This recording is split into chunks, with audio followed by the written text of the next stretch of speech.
A dimly lit highway stretches endlessly. Samir, a young software engineer, is driving his car back home late at night after a tiring day at work. The radio hums softly, playing an old melody. It's almost midnight, and the road is eerily empty. Out of nowhere, his phone buzzes. It's his childhood friend, Rashid, who hasn't called him in years. "Samir, help me! I'm at Malka Chowk. Hurry!" Rashid's voice is panicked, barely audible before the line cuts off. Confused and worried, Samir changes his route. The new road is darker with no streetlights. It feels as though he's entered a different world altogether.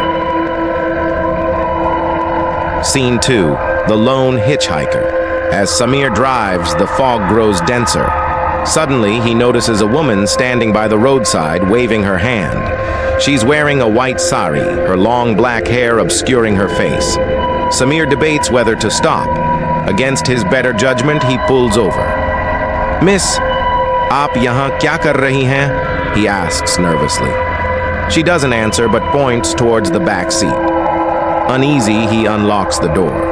She silently gets in and sits without making a sound.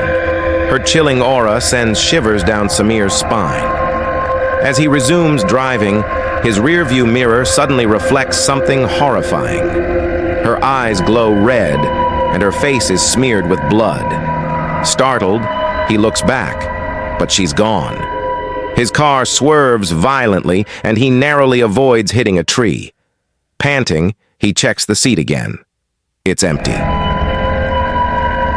Scene 3, Malka Chowk's secret. Finally, Samir reaches Malka Chowk. It's strangely deserted, with a cold wind whistling through the empty streets. He spots Rashid's old car parked on the side, its headlights flickering, but Rashid is nowhere to be seen. "Rashid! Kahan ho tum?" Samir yells, stepping out of his car. The air feels heavy, almost suffocating. He hears a faint whisper, "Samir." Following the sound, Samir reaches an abandoned building nearby. Its door creaks open as though inviting him inside. The corridor is dim, the walls stained with something dark. The whispers grow louder. He enters a room at the end, and there he sees Rashid. But Rashid isn't alone. His body lies lifeless on the floor, and standing above him is the same woman from earlier, her face now grotesquely twisted, her bloody grin stretched unnaturally wide.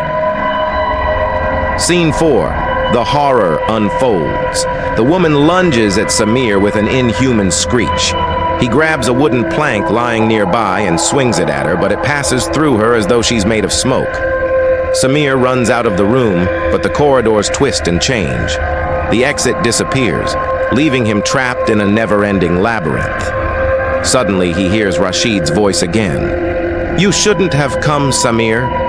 Now she won't let you leave." Desperation sets in. Samir begins reciting verses from the Quran. The walls tremble and the woman screams, her body contorting before vanishing into the shadows.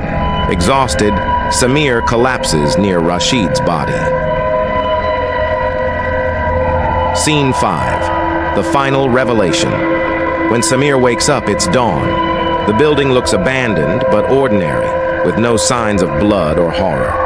Rashid's body is gone. Confused, Samir stumbles out and sees his car parked outside, undisturbed. He drives away, vowing never to return. Later, he discovers an old urban legend. A vengeful spirit haunts Malka Chowk, luring people into its trap through their loved ones. Few escape, and those who do are never the same. As Samir looks into his rearview mirror, his heart freezes. The woman's bloody face stares back at him, whispering, "You'll never escape." The end.